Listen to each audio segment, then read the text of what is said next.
నమస్తే, welcome to పాక్సిద్ధి cookery. నేను నీలిమ. ఈరోజు వీడియోలో ఇన్స్టెంట్గా క్యారెట్ ఊరగాయ ఎలా చేయాలో చూద్దాము. దీనికోసం క్యారెట్ని ఊరపెట్టాల్సిన పని లేదు, ఎండబెట్టాల్సిన పని లేదు. చాలా క్విక్గా 10 నిమిషాల్లో చేసేసుకోవచ్చు. చాలా టేస్టీగా ఉంటుంది, చాలా సింపుల్గా చేసుకోవచ్చు. ఎలా చేయాలో చూద్దాం ఇప్పుడు.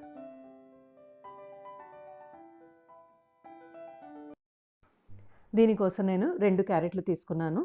వీటి వెయిట్ వచ్చి 150 గ్రాములు. వీటిని శుభ్రంగా కడిగేసి తుడిచిపెట్టుకున్నాను తడి లేకుండా. తర్వాత ఇలాగ చిన్న చిన్న ముక్కలుగా కట్ చేసుకుని ఒక బౌల్లో రెడీగా వేసి పెట్టుకున్నాను. తర్వాత దీనికి మొత్తానికి సరిపడా ఉప్పు, నాకు 1 స్పూన్ ఉప్పు సరిపోయింది నేను తీసుకున్న క్వాంటిటీకి. తర్వాత 1 స్పూన్ కారం, మీరు కారం ఎక్కువ తక్కువ మీ టేస్ట్ ప్రకారం అడ్జస్ట్ చేసుకోవచ్చు. తర్వాత ఒక పావు స్పూన్ అంత జీలకర్ర పొడి, జీలకర్రని డ్రైగా రోస్ట్ చేసుకొని తర్వాత పొడి చేసుకున్నాను. తర్వాత 1/8 స్పూన్, పావు స్పూన్లో ఇంకా సగం కొద్దిగా మెంతుల్ని కూడా డ్రైగా రోస్ట్ చేసుకుని పొడి చేసుకుని దీంట్లో కలుపుకున్నాను. ఒక పావు స్పూన్ పసుపు. ఇవన్నీ వేసుకుని ఒకసారి మొత్తం కలిసేట్టుగా క్యారెట్ ముక్కలు పట్టేట్టుగా కలిపి పెట్టుకోండి. తర్వాత ఒక బాండ్లీ తీసుకుని స్టవ్ ఆన్ చేసుకొని వీటికి పోపు చేసుకుందాము. 2 టేబుల్ స్పూన్ల వంట నూనె వేసుకొని 1 స్పూను ఆవాలు, కొంచెం చిట్పట్లాడుతూ ఉండగా 1 స్పూను నువ్వు పప్పు, మీరు నువ్వులుంటే రెడీగా అవి కూడా తీసుకోవచ్చు. ఇది చిట్పట్లాడిన తర్వాత పూర్తిగా వేగిన తర్వాత స్టవ్ ఆఫ్ చేసేసేయండి.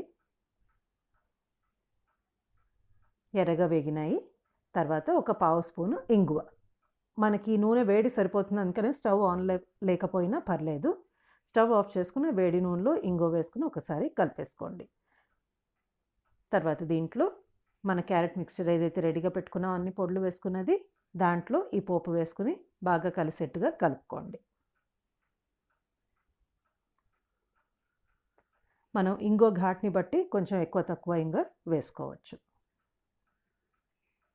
ఇప్పుడు ఒక ప్రిజర్వేటివ్ కింద కొద్దిగా పులుపు కూడా ఉంటే బాగుంటుంది కదా అనిపించింది నాకు. అందుకని ఒక నిమ్మకాయలో సగం అంతా నిమ్మరసం వేసాను దీంట్లో. చూడండి, మొత్తం కలుపుకుంటే ఇన్స్టెంట్గా 10 నిమిషాల్లో రెడీ అయిపోయే క్యారెట్ పికిల్ రెడీ.